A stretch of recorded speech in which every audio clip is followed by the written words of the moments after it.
इस काल भगवान को ही हम ब्रह्म कहते थे, और जो वेदों के ज्ञाता माने जाते थे वो कहा करते थे कि ब्रह्म सुप्रीम पावर है, ब्रह्म से ऊपर कोई परमात्मा नहीं है। ब्रह्म कहाँ रहता है? वो ब्रह्म लोक में रहता है। फिर पूछते थे परमात्मा है कैसा? कि वो निराकार है।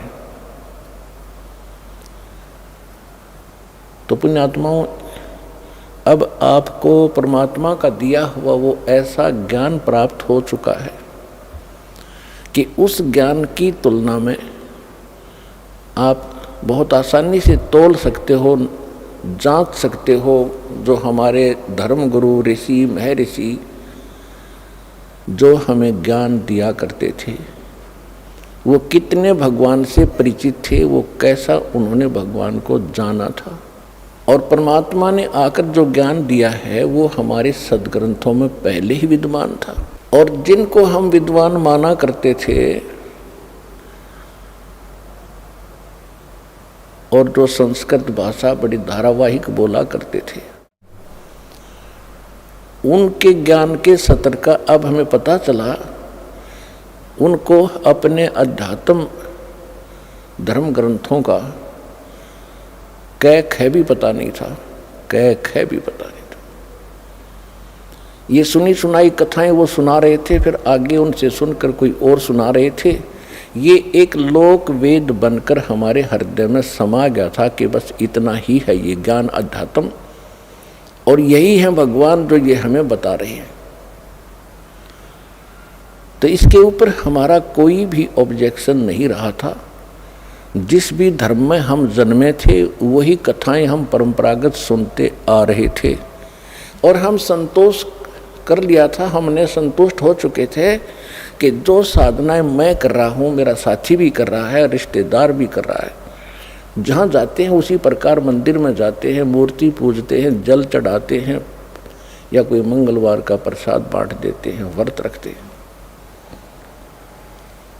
ये था एक लोकवेद, और ये त्रुटि थी हमारे अध्यात्म गुरुओं की। जो आध्यात्मिक जो टीचर गुरु थे वो बिल्कुल निल थे, वो डल थे, उनको भक्ति मार्ग का कति पता नहीं था। यहाँ तक कि हमारे जो महर्षि माने जाते थे, ऋषि महर्षि ब्रह्मा विष्णु महेश, जिनको हम सुप्रीम पावर मानकर उनको समर्पित थे, उनको भी भक्ति मार्ग का कै ख का पता नहीं।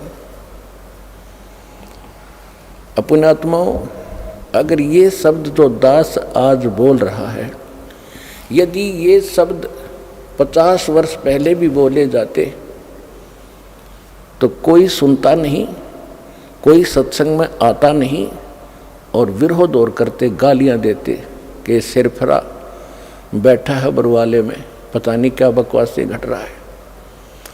तो परमात्मा आए थे स्वयं 600 वर्ष पहले, दाता कबीर भगवान। वो यही ज्ञान दिया करते थे जो दास आज उनका बताया हुआ आपको सुना रहा हूं। और उस समय जब परमात्मा यही ज्ञान बताया करते थे, उनको कितनी यातनाओं का सामना करना पड़ा, उनकी जीवन लीला से खूब जाना जा सकता है। इन्हीं के कारण उनको उबलते हुए सरसों के तेल के कढ़ाई में जलते हुए में जैसे पूरी तारते हैं से उबलता हुआ, उसमें डाल दिया भगवान को। समर्थ थे परमात्मा, अविनाशी हैं, उनको कुछ नहीं हुआ। घेरे कुएं में, बहुत गहरा कुआं होता था, 200-200 फुट नीचा, जल नहीं था, उसमें डालकर ऊपर से मिट्टी गोबर छड़े कांटेदार झाड़ियां से ठोक दिया। परमात्मा थे वो बाहर बैठे पाए। कहने का भाव ये है कि वो तो भगवान के साथ ऐसा हुआ था, अगर इस दास के साथ हो जाता तो पहले झटके मर लेता। तो इसलिए परमात्मा ने ये तरीका अपनाया कि पहले तो भगवान वो ज्ञान देकर गए, और जो विरोध कर रहे थे हमारे धर्म गुरु पंडित, वो कहते थे इसको कुछ नहीं मालूम, ये झूठा है, ये क्या जाने वेदों और गीता को।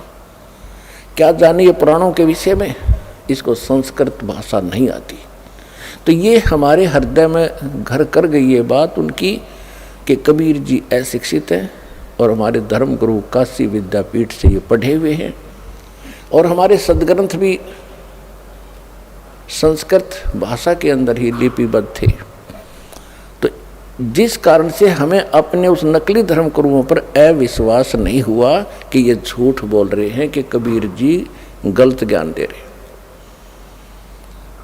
तो परमेश्वर ने इसलिए ये शिक्षा आपको दी है। आपको अभी तो शिक्षा का जो उद्देश्य है यही मान रखा है कि ज़्यादा से ज़्यादा कमाई करूं, धन जोड़ूं, कोठी बनाऊं और कार लूं, अपना बेटा बेटी को पढ़ाऊं, ये उच्च अधिकारी लगें, घनी माया जोड़ें। और जिसमें आपको जो दास आज वचन बोल रहा है कि ये शिक्षा परमात्मा ने आपको दी है और इस शिक्षा ने आपको इतनी हानि कर दी है आप अंदाजा नहीं लगा सकते। केवल आपने रोजी रोटी को ही उत्तम मान लिया। ये रोजी रोटी तो परमात्मा आज से पिछले इतिहास देखो, हमारे दादे परदादे वो भी अपना टाइम पास करके चाहे भले ही झोंपड़ियों में रहे हों, लेकिन कितनी शांति थी, कितने निरोग रहते थे, कितनी बुराइयां नाम मात्र भी नहीं थी। और आज आप देख रहे हो जहाँ इस माया का प्रवेश हो जाता है वहाँ जीव चैन से नहीं रह सकता, रात और दिन दुखी रहता है। तो इस आग में परमात्मा ने 3 युग तक हमें जलने नहीं दिया। अभी 50-60 वर्ष पहले से हिंदुस्तान के अंदर इस शिक्षा की शुरुआत हुई है और अब ये चरम सीमा पर पहुंच गई 10-15 वर्ष 20 वर्ष पहले से। अब परमात्मा ने इस समय अब कितने अच्छे इंस्ट्रूमेंट दिए, इंटरनेट बना दिया, मोबाइल बना दिए, इलेक्ट्रॉनिक्स ये टीवी चैनल बनवा दिए, डीवीडी और सीडी बनवा दी, एक छोटी सी चिप बनवा दी जिसमें 100 घंटे का सत्संग आ जाता है, मैटर आ जाता है।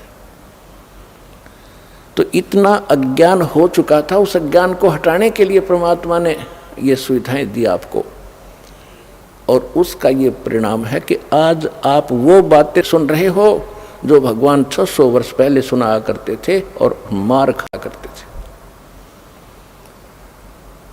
तो ये परमात्मा ने यही तरीका अपनाया कि जब तक इनको अक्षर ज्ञान नहीं होगा ये भगवान नहीं पहचान सकते और ये बच्चे ऐसे ही भ्रमित रहेंगे। तो परमेश्वर ने ये 600 वर्ष पहले बता दिया था, वैसे तो 4 युग पहले ही परमात्मा ने इस काल से कह दिया था, क्योंकि काल ने कहा था कि 3 युगों में जीव मत ले जाना, कम ले जाना। तो परमात्मा ने भी उसकी ये शर्त मंजूर कर ली थी कि ठीक है जो आप कहते हो ऐसे ही करूँगा।